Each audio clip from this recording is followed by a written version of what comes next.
Halo semuanya, rakyat Indonesia. Pemilu sudah berakhir dan pemenangnya adalah Jokowi. Lalu kenapa Prabowo bisa kalah?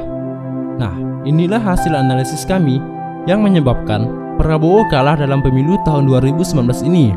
Yuk bahas. Sebelumnya, subscribe dulu ya biar makin tahu.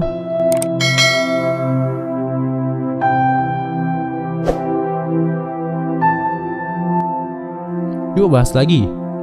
Prabowo kalah, hal ini berkaitan dengan gaya kampanye pasangan Prabowo Sandi di pemilu kali ini.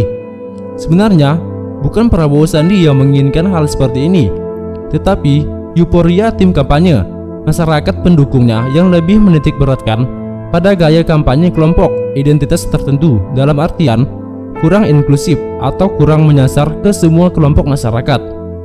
Kita tahu Indonesia adalah negara dengan keragaman dari berbagai suku, ras, dan agama, di mana sebagai sebuah negara yang harus menjaga kerukunan dan persatuan di dalam sebuah perbedaan. Yap, Bhinneka Tunggal Ika. Dalam video ini tidak memihak dari pasangan manapun, tapi kita menganalisis hasil yang terjadi di lapangan dan di media massa.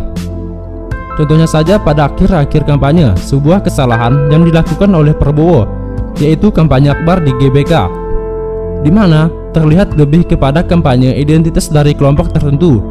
Bahkan SBY menyurati Prabowo terkait kampanye akbar yang dilakukan oleh Prabowo karena kurang inklusif atau kurang menyeluruh kepada semua kalangan, ras, suku, dan agama.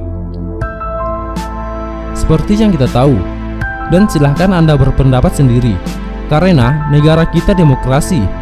Dari hasil analisis kami, kita lihat saja premis ini. Tidak semua yang beragama Islam memilih Prabowo. Dalam arti, suara Islam pasti terpecah belah dengan Jokowi. Sedangkan minoritas berdasarkan survei lebih memilih Jokowi. Nah, hal ini terjadi karena gaya tim kampanye Prabowo yang harusnya lebih nasionalis, yang bisa mencakup semua kalangan, dan setidaknya tidak terlalu menunjukkan dominan akan kampanye identitas. Kemenangan Jokowi ini juga didukung dari nasionalisnya sudah ada di Jokowi, dan tim kampanye Jokowi jeli melihat keadaan, lalu menempatkan Ma'ruf Amin untuk lebih menggayat suara masyarakat mayoritas. Nah, itulah analisis kami. Selebihnya Anda bisa berpendapat sendiri. Di luar hal ini, kami hanyalah masyarakat biasa yang melihat di lapangan. Selebihnya, mungkin ada suatu hal yang menyebabkan kekalahan Prabowo. Anda bisa berkomentar di bawah ini. Siapapun pemimpinnya, semoga amanah, dan kita dukung pemerintahannya untuk Indonesia lebih baik dan tegakkan keadilan.